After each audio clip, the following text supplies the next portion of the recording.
Thank you, ladies and gentlemen, for coming to my TED Talk. So first, let me just begin by asking, how's everyone doing today? Everyone in this room is unique, which shouldn't be a surprise. But how exactly did we turn into who we are today? There are many factors that came into play. That's what I'm going to talk to everyone about. Hi, my name is William Lon, and I will be talking to you how much the environment around us affects us as humans. Let's just summarize it into two main categories: natural and nurture. Starting with nurture, it's all about science. All the DNA genes from your parents influence your personality, because everything they did will become a part of their DNA and it will pass along to you. So let's say your parents are intelligent people and they are hardworking. Chances are you will be too. One well-known research on this topic is known as the Minnesota study of twins reared apart. Between 1979 and 1999, they studied 350 pairs of twins. The participants included sets of both identical and fraternal twins who were either raised together or apart. The end result revealed that the personalities of twins were very similar whether they were raised in the same household or raised apart, suggesting that at least some aspects of personality are largely influenced by genetics. This study clearly shows that the way you think and act have a direct relationship with your genes. However, don't blame everything on your parents, because they're great, but also because they were influenced by their parents.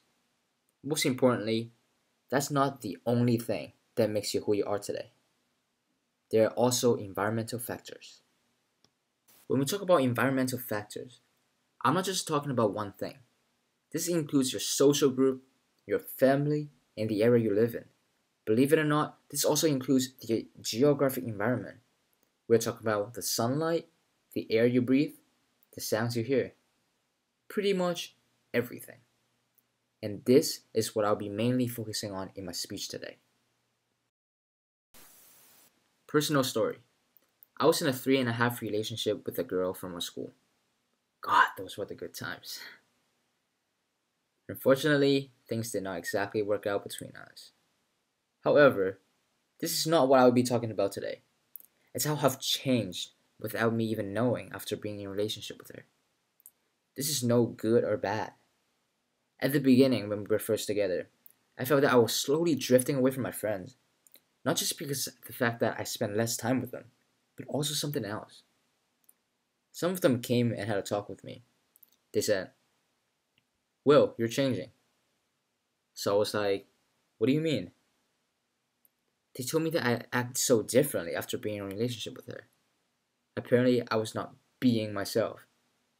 But that's who I am, and I was happy. They described me as not as fun and funny as I used to be.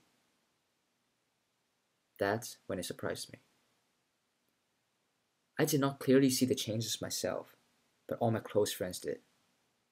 So I told her, but she was not surprised, because she said to me, her friends also told her that she was slowly acting more like me.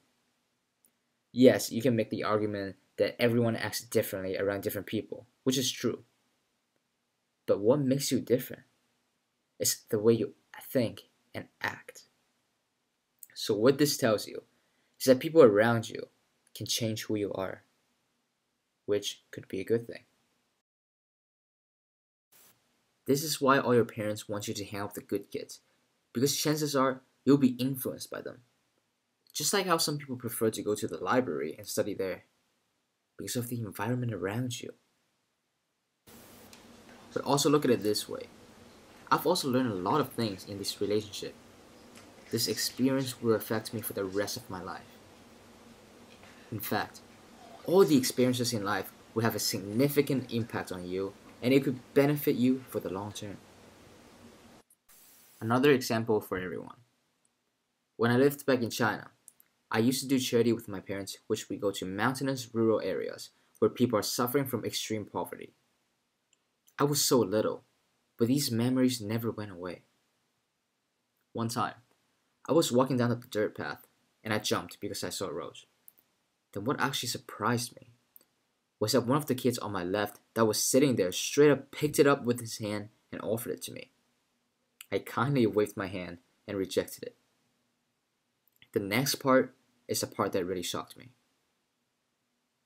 So he held it in his hand and showed it to the two kids sitting next to him that are slightly younger. The second he saw them having not much interest, he put it in his mouth and started chewing it. The rose was alive and dirty and probably filled with bacteria, but he had no choice. He was so skinny that you could see the clear ribs outline on his chest. Yes, it's gross, but he had no other options. He was hungry, and that was food for him. I have lots of stories like this to share. From this experience, I really saw what the real poverty looks like. The poor side of the world. From then on, I try to waste as little food as I can because I know somewhere around the world there are still people starving. That trip shaped who I am, changed the way I look at things, and I started to act differently from that point on. So what this should tell us is that everything we did in the past and what we are doing right now will influence us in the future. The people we are associating with, the environment we are living in, and the experiences that we are having will all play important roles in our lives. Not just that, but it will affect your genetic genes and be passed on to your children. So choose wisely. Thank you.